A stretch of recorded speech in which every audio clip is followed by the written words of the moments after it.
નમસ્કાર મિત્રો, હું રાજેશ ભાસ્કર આપ સૌનું યુટ્યુબમાં આપણી આ ચેનલ પર સ્વાગત કરું છું. મિત્રો, આજે આપણે તારીખ 24 જૂન 2024ના કેટલાક મોસ્ટ ઇમ્પોર્ટન્ટ કરંટ અફેર અને અગાઉની પરીક્ષામાં પૂછાયેલા કેટલાક ઇમ્પોર્ટન્ટ પ્રશ્નો વિશે ડિટેલમાં ચર્ચા કરીશું, જે આપને આવનારી પરીક્ષા માટે ખૂબ જ ઉપયોગી સાબિત થશે. તો મિત્રો, આપ આ ચર્ચા સાથે જોડાઈ રહેજો અને વિડીયોને પહેલેથી લઈને છેલ્લે સુધી પૂરેપૂરો જોવાનો આગ્રહ રાખજો. તો ચલો મિત્રો, શરૂ કરીએ. શરૂઆત કરતાં પહેલાં જણાવી દઉં કે જો તમારે આપણી આ યુટ્યુબ ચેનલને સબસ્ક્રાઈબ કરવાનું બાકી હોય તો ચેનલને સબસ્ક્રાઈબ કરી લેજો, નોટિફિકેશન બેલ આઇકોનને પ્રેસ કરીને. અને જો તમને આ વિડીયો પસંદ આવે તો વિડીયોને લાઈક કરજો અને તમારા મિત્રો જોડે આ વિડીયોની લિંકને શેર કરજો. તો શરૂઆત કરીએ. સૌપ્રથમ જોઈશું અગાઉની પરીક્ષામાં પૂછાયેલા મહત્ત્વના દિવસો, જેના જવાબો તમારે મને કમેન્ટમાં લખીને જણાવવાના છે. વિડીયોના લાસ્ટમાં જ્યારે હું તમને આ દરેક પ્રશ્નના જવાબ જણાવું ત્યારે તમારે ચેક કરવાનું કે તમે આપેલા પ્રશ્નોના જવાબમાંથી કેટલા પ્રશ્નોના જવાબ સાચા છે. ત્યારબાદ તમારે શું કરવાનું, તમને ખબર જ છે કે ડેલી જીકે ટેસ્ટમાં આપણે રોજ 10 પ્રશ્નો પૂછીએ છીએ. તમે જે પ્રશ્નો જવાબ આપ્યા છે એમાંથી કેટલા સાચા છે એ તમારે કમેન્ટમાં લખવાનું છે કે 10માંથી આટલા સાચા છે. અને 10 પ્રશ્નોની આપણે વાત કરી રહ્યા છીએ, એમાંથી 5 પ્રશ્નો તો મહત્ત્વના દિવસો છે, ઇમ્પોર્ટન્ટ ડેઝ. બાકીના જે 5 પ્રશ્નો છે એ ગુજરાતના ઇતિહાસના પ્રશ્નો છે. તો તમે તમારા આન્સર આપવાની છે કમેન્ટ બોક્સમાં, અને હું આજના કરંટ અફેરનો પ્રથમ પ્રશ્ન છે એની શરૂઆત કરું છું. પ્રથમ પ્રશ્ન છે, તાજેતરમાં કોણે અમદાવાદ મ્યુનિસિપલ કોર્પોરેશન દ્વારા સંચાલિત 30 સ્માર્ટ સ્કૂલોનું વર્ચ્યુઅલ રીતે ઉદ્ઘાટન કર્યું છે? તો જવાબ આવશે આપણા કેન્દ્રીય સહકાર અને ગૃહમંત્રી છે અમિત શાહ, એમના દ્વારા કરવામાં આવ્યું છે. તો કેન્દ્રીય ગૃહમંત્રી અમિત શાહે અમદાવાદમાં અમદાવાદ મ્યુનિસિપલ કોર્પોરેશન દ્વારા સંચાલિત 20 સ્માર્ટ સ્કૂલોનું વર્ચ્યુઅલ રીતે ઉદ્ઘાટન કર્યું છે. ₹36 કરોડના ખર્ચે તૈયાર કરાયેલી આ 30 સ્માર્ટ સ્કૂલો આવશે. 30 સ્માર્ટ સ્કૂલો દ્વારા લગભગ 30,000 બાળકો એમને નવી શિક્ષણ નીતિનો લાભ મળશે, ન્યૂ એજ્યુકેશન પોલિસીનો. મંત્રીએ નવી શિક્ષણ નીતિ હેઠળ કૌશલ્ય અને ટેકનોલોજી આધારિત શિક્ષણ પ્રદાન કરવાની મોદી સરકારની જે પ્રતિબદ્ધતા છે એનો પુનરુચ્ચાર કર્યો હતો. તેમણે જણાવ્યું કે ગાંધીનગર લોકસભા મત વિસ્તારની 69 પ્રાથમિક શાળાઓ છે, એમાંથી 59 પ્રાથમિક શાળાઓ એમને સ્માર્ટ શાળામાં પરિવર્તિત કરવામાં આવી છે. ટૂંક સમયમાં બાકીની જે 10 છે શાળાઓ એમને પણ સ્માર્ટ શાળા તરીકે વિકસાવવામાં આવશે. તો યાદ રાખજો. હવે અમદાવાદ મ્યુનિસિપલ કોર્પોરેશન દ્વારા સંચાલિત વાત કરી છે, તમને ખબર જ હશે કે અમદાવાદ છે એના મ્યુનિસિપલ કમિશનર કોણ છે? જો ખબર હોય તો કમેન્ટમાં જણાવો. પ્રતિભાબેન જૈન છે, જેઓ આપણા અમદાવાદના મેયર છે, અને GS મલિક જેઓ અમદાવાદના પોલીસ કમિશનર છે, એ પણ યાદ રાખજો. ભારતમાં દર વર્ષે પાસપોર્ટ સેવા દિવસ ક્યારે ઉજવવામાં આવે છે? તો જવાબ આવશે 24મી જૂનના રોજ, એટલે કે આજનો દિવસ છે, પાસપોર્ટ સેવા દિવસ છે. તો આપણું જે વિદેશ મંત્રાલય છે, જેના મંત્રી તમને ખબર જ છે કોણ છે, તો ડૉક્ટર S જયશંકર, સુબ્રમણ્યમ જયશંકર. હવે વિદેશ મંત્રાલય દ્વારા દર વર્ષે 24મી જૂનના રોજ આ દિવસ પાસપોર્ટ સેવા દિવસ મનાવવામાં આવે છે. તમને ખબર છે, આપણે ઘણીવાર ભણ્યા છીએ કે હેનલે પાસપોર્ટ ઇન્ડેક્સ, છેલ્લે જે ઇન્ડેક્સ આવ્યો હતો એમાં આપણા ભારતનું સ્થાન કેટલામું? અને ગુજરાતની સૌથી મોટી પાસપોર્ટ ઓફિસ છે ને એ મોટેરા અગોરા મોલ ખાતે બનાવવામાં આવી રહી છે, એ પણ યાદ રાખજો. 1967માં પાસપોર્ટ એક્ટ આવ્યો હતો અમલમાં, અને એના માટે આ દિવસ મનાવવામાં આવે છે.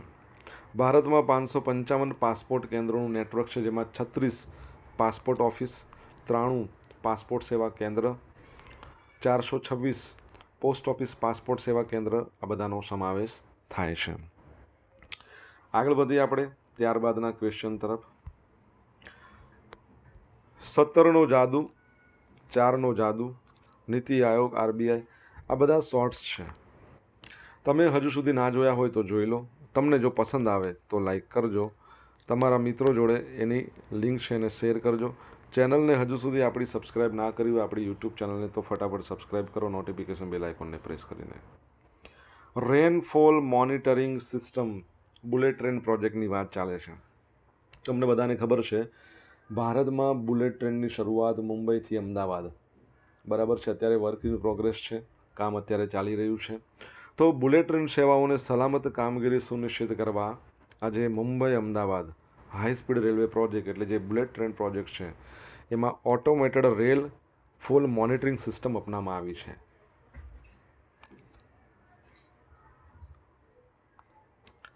National high speed railway corporation લિમિટેડે એક નોંધમાં એવું જણાવ્યું કે આ જે સિસ્ટમ છે લેટેસ્ટ ઇન્સ્ટ્રુમેશન સિસ્ટમથી સજ્જ છે અને રેલગેજનો આવો સજ્જ રેલગેજનો ઉપયોગ કરીને વરસાદ પર વાસ્તવિક સમયની માહિતી છે ને એ પ્રદાન કરશે.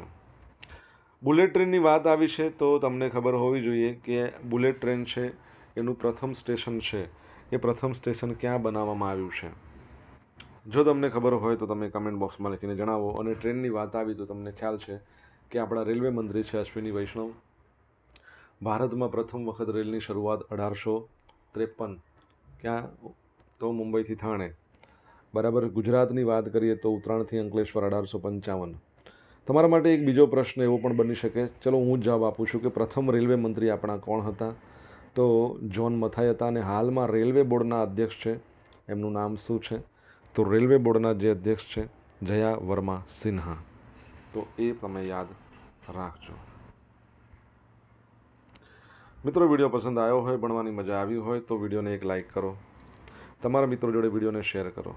આપણી બંને યુટ્યુબ ચેનલ રાજેશ ભાસ્કર 2ને સબસ્ક્રાઈબ કરો. જો બાકી હોય તોની વાત છે. સબસ્ક્રાઈબ કરો ને તો નોટિફિકેશન બેલ આઇકોનને પણ જોડે જોડે પ્રેસ કરજો એટલે તમને મારા દરેક વિડીયોની નોટિફિકેશન તમને તમારી નોટિફિકેશન પેનલમાં આવે. જો તમારે ડેઇલી કરંટ અફેરની પીડીએફ જોઈતી હોય તો ટેલિગ્રામ ચેનલ છે એને જોઈન કરો. ટેલિગ્રામ ચેનલ પર તમને આ પીડીએફ મળશે. ટેલિગ્રામ ચેનલ પર તમને પોલ પણ મળશે, રમવા મળશે. હવે ટેલિગ્રામ ચેનલની લિંક વિડીયોની ડિસ્ક્રિપ્શનમાં છે અથવા ટેલિગ્રામમાં જઈને તમે રાજેશ ભાસ્કર સર્ચ કરો, આવો સિમ્બોલ આવે બરાબર છે, એટલે તમારે જોઈન કરી લેવાનું. તાજેતરમાં સમાચારમાં રહેલ એઆઈ ચેટબોટ જેમિની કઈ કંપનીએ વિકસાવ્યું છે?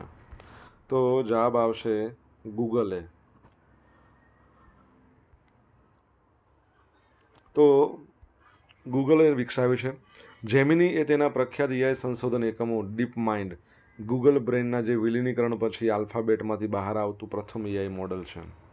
ગૂગલની પેરેન્ટ કંપની આલ્ફાબેટ. એકીકરણથી ગૂગલ ડીપ માઇન્ડ નામના એકીકૃત વિભાગનો જન્મ થયો છે જેનું સંચાલન ડીપ માઇન્ડના સીઈઓ ડેમિસ હાસાબિસ દ્વારા કરવામાં આવ્યું છે. હવે તાજેતરમાં ચર્ચામાં એટલા માટે હતું કે ગૂગલે ભારતમાં 9 પ્રાદેશિક ભાષામાં AI chatbot Gemini app launch કરી છે. અત્યાર સુધી તે માત્ર અંગ્રેજીમાં ઉપલબ્ધ હતું, હવે ગુજરાતી, હિન્દી, બંગાળી, કન્નડ, મલયાલમ, મરાઠી, તમિલ, તેલુગુ અને ઉર્દુ ભાષામાં ઉપલબ્ધ છે. જેમિની એપ્લિકેશનનો ઉપયોગ મેસેજનો ડ્રાફ્ટ કરવામાં, ઈમેલને લખવામાં, ફોટોનું વિશ્લેષણ કરવામાં, ફાઇલ અપલોડ કરવામાં, તેના સંબંધિત પ્રશ્નો પૂછવામાં વગેરેમાં મદદરૂપ થઈ શકે છે. ઓકે, ગૂગલની વાત આવે, તમને ખબર છે લેરી પેજ અને સર્જે બ્રિન એમના દ્વારા ગૂગલની સ્થાપના કરવામાં આવી હતી. ઓકે, કેલિફોર્નિયામાં એનું હેડક્વાર્ટર છે અને એના જે સીઈઓ છે એમનું નામ તમારે કહેવાનું છે જો તમને આવડતું હોય તો કમેન્ટમાં લખો.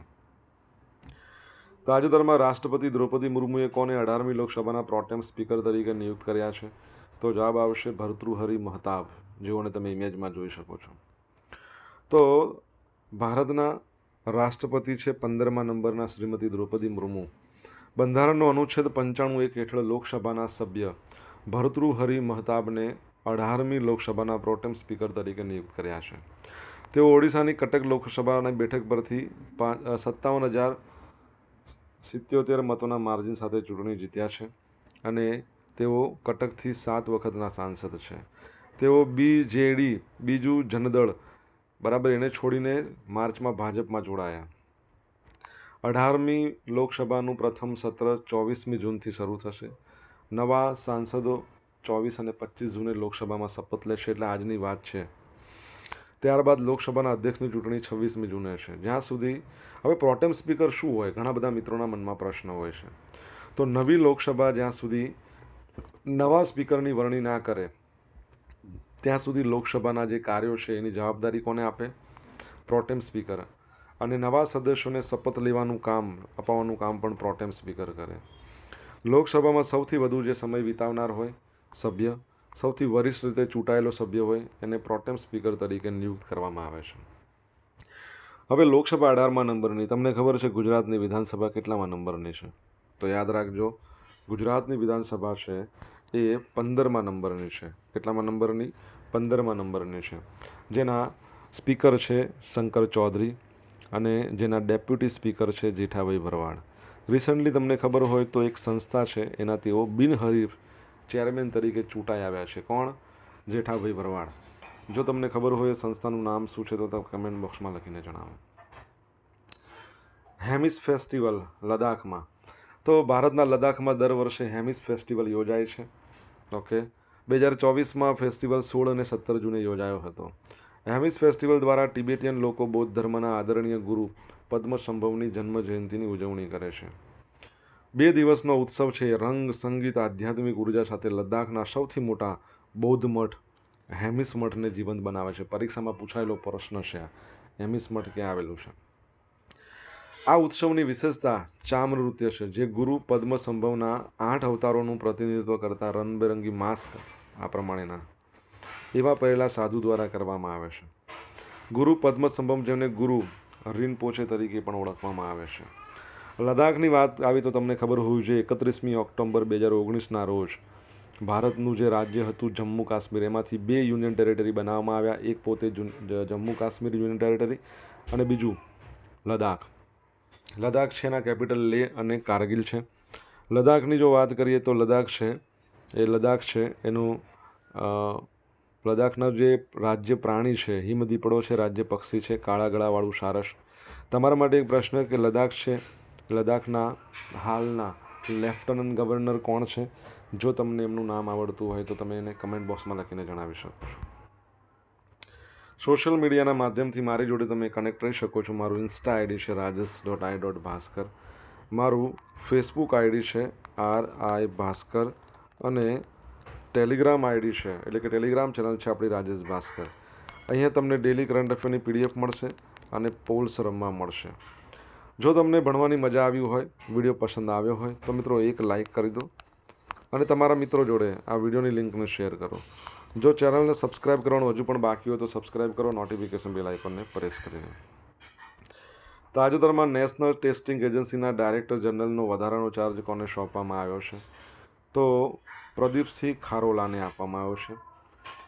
તો નેશનલ ટેસ્ટિંગ એજન્સીના જે ડાયરેક્ટર જનરલ હતા સુબોધ કુમાર સિંહ, તમને ખબર છે 22મી જૂને એકચ્યુઅલી એમને શું થયું કે પરીક્ષામાં ગેરરીતિ થઈ. UGC નીટની જે એક્ઝામ છે એમાં ગેરરીતિ થઈ તો એના વિવાદ વચ્ચે પદ પરથી હટાવવામાં આવ્યા છે, સરકારે એક પત્રમાં જણાવ્યું. હવે ઇન્ડિયા ટ્રેડ પ્રમોશન ઓર્ગેનાઇઝેશનના અધ્યક્ષ છે અને MD છે પ્રદીપસિંહ ખરોલા. હવે જ્યાં સુધી નિયમિત પદ ઉપર કોઈની નિમણૂક ના થાય નેશનલ ટેસ્ટિંગ એજન્સીના અધ્યક્ષ તરીકે અથવા તો આગળના આદેશો ના આવે ત્યાં સુધી એના ડિરેક્ટર જનરલનો ચાર્જ આમને આપ્યો છે. કોને? પ્રદીપસિંહ ખરોલાને. હાલમાં ઇન્ડિયા ટ્રેડ પ્રમોશનના ચેરમેન અને MD છે. નેશનલ ટેસ્ટિંગ એજન્સીના ડિરેક્ટર જનરલનો વધારાનો ચાર્જ આપ્યો છે. 1985ની બેચના IS અધિકારી છે તેઓ. હવે નેશનલ ટેસ્ટિંગ એજન્સીની વાત કરીએ તો ભારતના શિક્ષણ મંત્રાલયના ઉચ્ચ શિક્ષણ વિભાગ હેઠળની એક સ્વાયત્ત એજન્સી છે. તે 2017માં પ્રવેશ અને ભરતી કરવા માટે એમની સ્થાપના કરવામાં આવી હતી. NTA engineering, medicine, management, pharmacy સંબંધિત ઉચ્ચ શૈક્ષણિક સંસ્થામાં પ્રવેશ અને ફેલોશિપ માટે અસંખ્ય રાષ્ટ્રીય સ્તરની પરીક્ષા યોજવા માટે તે જવાબદાર છે. બરાબર, તો યાદ રાખજો. ગુજરાતી ભાષાના સાહિત્ય અકાદમી યુવા પુરસ્કાર માટે કોની પસંદગી થઈ છે? રિંકુબેન રાઠોડની. એમની કૃતિ છે તો તમે રાજી, એના માટે. હવે યુવા પુરસ્કારને સાહિત્ય અકાદમી યુવા પુરસ્કાર તરીકે ઓળખવામાં આવે છે. ભારતમાં એક સાહિત્યિક સન્માન છે. ભારતની રાષ્ટ્રીય સાહિત્ય અકાદમી 22 મુખ્ય ભારતીય ભાષાઓમાં એક ઉત્કૃષ્ટ કૃતિઓને યુવાન લેખકોને દર વર્ષે પ્રદાન કરે છે. આ યુવા પુરસ્કાર છે. તમને એવું કહે કે સાહિત્ય અકાદમી પુરસ્કાર તો ભારતની 22 ભાષાઓ પછી અંગ્રેજી અને રાજસ્થાની ભાષામાં આપવામાં આવે છે અને સાહિત્ય અકાદમી પુરસ્કારમાં 1 લાખ રૂપિયાની રોકડ આપવામાં આવે છે. યુવા સાહિત્ય પુરસ્કારની અંદર 50,000 રૂપિયા અને તાંબાની તકતી. હવે આની સ્થાપના 2011માં થઈ. કોની સ્થાપના? યુવા પુરસ્કારની. સાહિત્ય અકાદમી પુરસ્કારની સ્થાપના 1954માં થઈ હતી. તો યુવાન લેખકોને પ્રોત્સાહન આપવા માટે 35 વર્ષથી ઓછી ઉંમરના જે યુવાન લેખકો હોય એ લોકોને જ આમાં માન્યતા આપવામાં આવે છે. તમને ખબર છે 2023 માટેના ગુજરાતી ભાષાના સાહિત્યકાર છે કોણ, જેમનું નામ તમારે કહેવાનું છે, જેમને સાહિત્ય અકાદમી પુરસ્કાર આપવામાં આવ્યો. તેમની જે રચના છે શ્રેરંધ્રી, એના માટે તમારે નામ જણાવવાનું છે. હવે મિત્રો જોઈશું અગાઉની પરીક્ષામાં પૂછાયેલા મહત્વના દિવસો. પહેલો પ્રશ્ન, રાષ્ટ્રીય વિજ્ઞાન દિવસ ક્યારે મનાવવામાં આવે છે? તો જવાબ આવશે 28મી જુલાઈ નહીં, 28મી ફેબ્રુઆરી. 28મી ફેબ્રુઆરી 1928ના રોજ ભારતના એક મહાન વૈજ્ઞાનિક સીવી રમણ દ્વારા રમન ઇફેક્ટની શોધ કરવામાં આવી હતી. એટલા માટે રાષ્ટ્રીય રમત દિવસની ઉજવણી ક્યારે કરવામાં આવે છે? તો 29મી ઓગસ્ટ. હોકીના જાદુગર જેમને ઓળખવામાં આવે છે મેજર ધ્યાનચંદ, એમનો જન્મદિવસ છે 29 ઓગસ્ટ, એટલે જેને ભારતમાં રાષ્ટ્રીય રમત દિવસ તરીકે ઉજવવામાં આવે છે. કયા દિવસને ભારત રાજ્યના સ્થાપના દિવસ તરીકે ઉજવવામાં આવે છે? તો 1 મે 1960માં ભારતનું જે બોમ્બે સ્ટેટ હતું એમાંથી 2 રાજ્યો બન્યા, એક મહારાષ્ટ્ર અને બીજું ગુજરાત.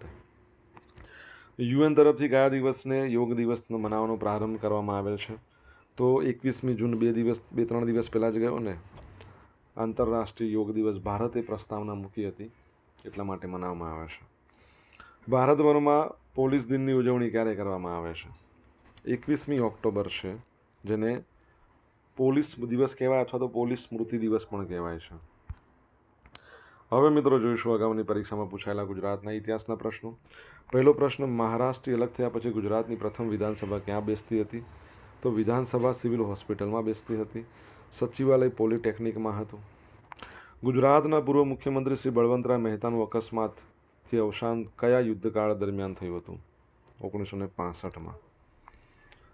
કચ્છ નજીક સુથરી ગામે અકસ્માતમાં એમનું અવસાન થયું. નવનિર્માણ આંદોલન સમયે ગુજરાતના મુખ્યમંત્રી પદે કોણ હતા? ચિમનભાઈ પટેલ. 1956માં 2 ઓક્ટોબરે ઇન્દુલાલ યાજ્ઞિકની સભાની સમાંતર કોની સભા ચાલી રહી હતી? તો જવાહરલાલ નહેરુ. ગુજરાતમાં સૌ પ્રથમ રાષ્ટ્રપતિ શાસન કઈ સાલમાં લદાયું હતું? 1971માં. હવે મિત્રો જોઈશું ગઈકાલે પૂછેલા પ્રશ્નોના જવાબ. પહેલો પ્રશ્ન, તાજેતરમાં આવેલા ગ્લોબલ એનર્જી ટ્રાન્ઝિશન ઇન્ડેક્સમાં ભારત કયા નંબર પર છે? તો 63મા નંબર પર છે. કયા નંબરમાં છે? 63મા નંબર.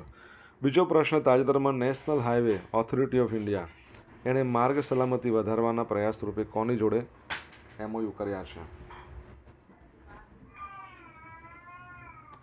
તો જવાબ આવશે IIIT દિલ્હી.